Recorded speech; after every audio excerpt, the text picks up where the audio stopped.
Bien, daremos un repaso respecto a lo que hemos avanzado sobre el Estado. Empecemos por el origen del nombre Estado, según Norberto Bobbio. Norberto Bobbio nos escribe, nos dice en uno de sus libros sobre teoría del Estado, sobre el gobierno del Estado, nos dice que el origen del Estado, el origen del nombre del Estado se origina en el libro El Príncipe de Maquiavelo. Se impone por el prestigio de Maquiavelo y se define al Estado como una entidad de dominación. Se transmuta como ordenamiento político y jurídico y se pasa del término Estado como estatus al término Estado como dominación política. Además, el Estado comienza a significar la máxima organización de un grupo con territorio y poder de mando. Se afirma el Estado ahora con capacidad jerárquica monopólica. Nace un Estado o el Estado con un territorio como un marco de organización. El Estado se postula ahora como una nueva organización de individuos con sistema político. El Estado ahora con el Estado moderno es ya una organización de individuos con poder de mandar sobre los demás a través de un sistema político, es decir, de poder de gobernar. Y nace un ordenamiento de un grupo de individuos diferente al poder de un individuo. Y así es el origen de, del nombre de Estado según Norberto Bobbio. El Estado entonces adquiriría los factores de uno permanente, exclusivo, excluyente, con territorio, con poder de mando, con habitantes a quien mandar y monopólico o con el monopolio del uso de la fuerza. Pero ahora, luego encontramos la gestación del Estado según Giddens. Giddens nos ayuda a entender cómo se fue gestando el Estado y Giddens dice, para que exista un Estado moderno, debe haber primero un aparato político, segundo, deben existir instituciones de gobierno, tres, deben existir funcionarios públicos civiles, 4, debe haber un territorio determinado, 5, debe haber autoridad respaldada en el sistema legal y 6, debe haber capacidad y fuerza coactiva. Para explicarlo rápidamente, 1 es el primer factor, para que exista un Estado debe haber un aparato político, debe entenderse que solo puede haber existido un aparato político cuando hay elementos de organización para un fin, organización alrededor de un poder público, existencia de este aparato político para gobernar y como sistema de dominio. Además, se respalda este aparato político en la representación popular y existen para la ejecución del poder público. Ahora, en el segundo, la segunda característica o factor que dice Giddens para la existencia de un Estado moderno, es necesario que existan instituciones de gobierno y por instituciones se entendía con Bobbio que era necesario que existiera una determinación de los fines, se establecieran los medios y hubiera la distribución de funciones.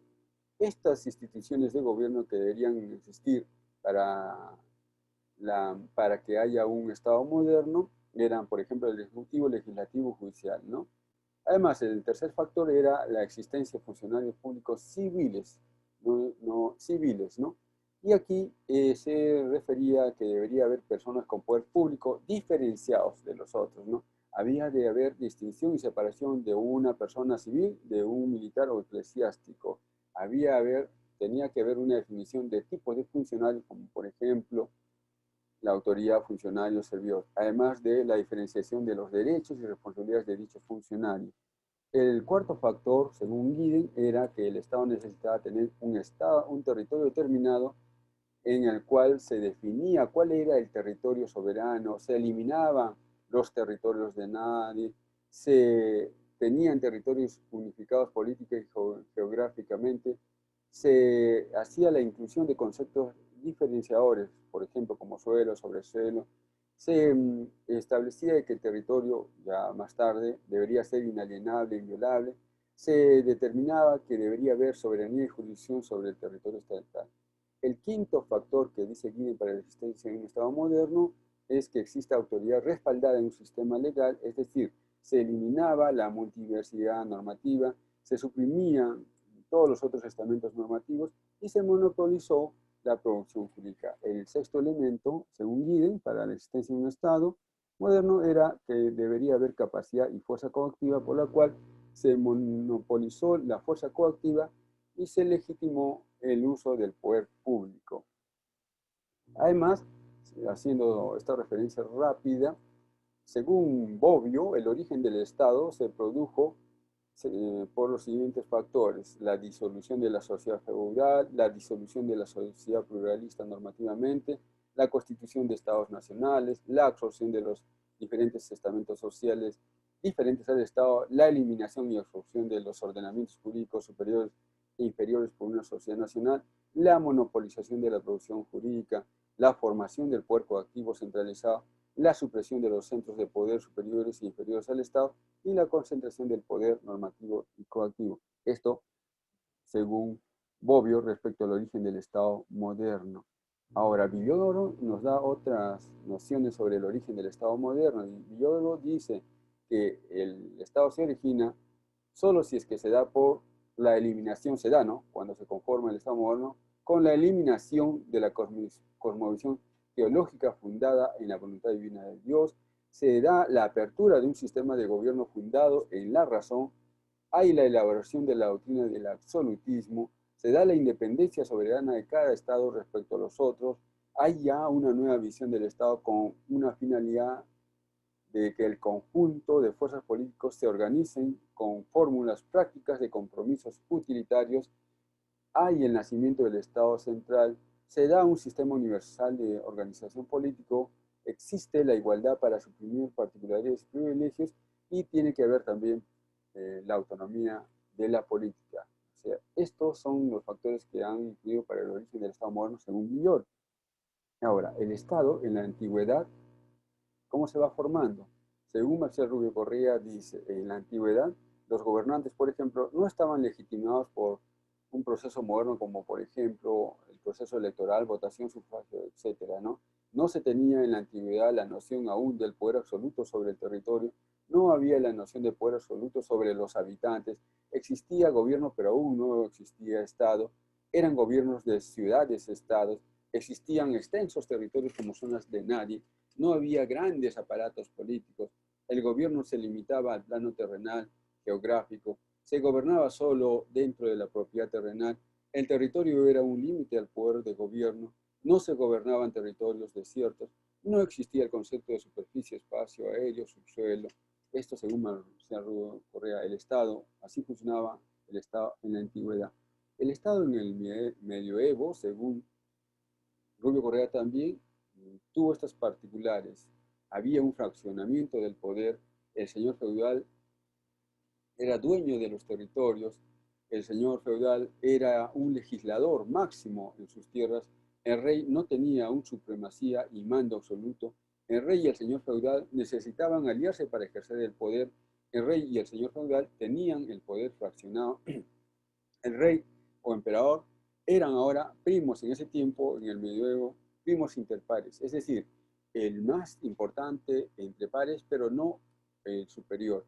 Las normas en este tiempo se originaban en las costumbres, en los señores feudales, en los reyes, en las iglesias, multidiversidad, ¿no?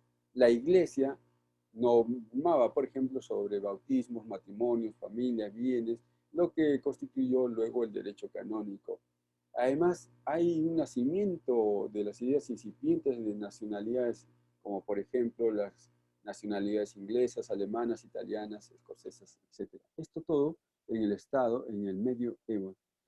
Luego, en este tiempo también surgen algunas influencias que han quedado a la actualidad, ¿no?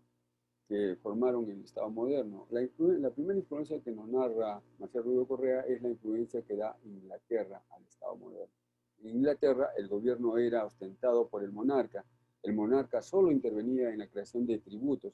El monarca también reclutaba soldados para sus conquistas. En estos dos elementos políticos es donde intervenía el monarca. El monarca luego dejaba todo lo demás en manos del pueblo. Por ejemplo, narra Rubio que cuando Pilatos dejó a la población que decidiera a dónde se iba Jesús o a quién liberaba a Jesús, a Barrabás, etc., ¿no? Luego, en Inglaterra también, en Inglaterra el pueblo se conducía por las costumbres. La ley, la ley estaba sobre el rey, la ley, ¿no? En Inglaterra. Los reyes firmaban pactos con gobiernos o pactos de gobierno con sus súbditos en este tiempo. Para gobernar el rey tenía que aceptar ciertas reglas de gobierno Por ejemplo, en el año 1215 se firma la Carta Magna y nace recién la protección judicial de la libertad personal, de la que luego se derivó el habeas corpus. Luego, en el siglo XIII al XVII, se da a luz al Parlamento con poderes legislativos. El Parlamento tendría un control sobre el monarca o poder ejecutivo. El ejecutivo estaría integrado por el jefe de Estado y un gabinete de ministros que ejercían el gobierno nombrados democráticamente. Aparecen las asambleas representativas de los territorios que pasaron de los notables a los representantes del pueblo. Esta fue en Inglaterra, la influencia de Inglaterra. Luego se da también la influencia de Francia y Estados Unidos. En Francia, los caracteres de la influencia que tuvieron fueron los siguientes. Hubo un desarrollo teórico y práctico de la separación de los poderes, aunque esta idea la bebe de Inglaterra a través de Montesquieu, ¿no? Dos, la institucionalización de los derechos y a textos legislativos y constitucionales se fomentó aquí. Tres, los conceptos de nación y de representación que evolucionan hacia nuestra actual concepción de democracia representativa fueron nacidos aquí. Mientras tanto, en Estados Unidos, los factores que influenciaron fueron, y lo que nos dejaron fueron el federalismo, el presidencialismo, el control jurisdiccional de la constitucionalidad de las leyes. Ahora, luego de eso, hay el nacimiento del Estado en el Perú, ¿no? Como ya lo narramos en otra clase, pero solo un resumen rápido. El Estado nace como Estado independiente en 1821 y se consolida con su constitución en 1823. Se forma un pueblo plural en raza y cultura. En este tiempo el Perú no era una nación, pero luego se va a formar y luego también se toma la referencia de la élite de las políticas liberales de Europa. Desde la colonia criolla bebieron las influencias del liberalismo europeo y estadounidense y trajeron estas nociones y al Perú, pero no se podían concretizar porque no había confluencia, no encajaba las políticas europeas y estadounidenses con la realidad peruana. Sin embargo, la influencia del liberalismo pues influyó en la independencia de nuestro subcontinente, de América Latina, del Perú mismo, ¿no? Luego hay una evolución política y los grupos nacionales de ese entonces colaboraron en formar el Estado peruano, ¿no? A configurarlo. Se asume políticas copiadas, pero que luego produjeron nuestra propia política mucho más tarde, ¿no? La teoría de la división de poderes, por ejemplo, que se intentó implementar en ese tiempo, no era acorde con la posibilidad, las costumbres y la cultura de ese tiempo y la capacidad para poder ejercerlo en ese tiempo, ¿no? Sin embargo, se establecieron además unos mecanismos de democracia representativos que no eran acordes a la realidad nacional. Era todo un movimiento muy fuerte, ¿no? Ahora, en el Perú republicano se hizo un real esfuerzo sostenido de construir una nación a partir del Estado, ¿no? A partir. También en el periodo republicano ya hay una progresiva consolidación del aparato del Estado y se consolidaron ciertas ideas, como dijimos, que el Estado tenía que ser moderno, eficiente, con capacidad de control, poder de fiscalización, obligación de servicio, etcétera. Y ahí queda el origen del Estado y sus reseñas constitutivas.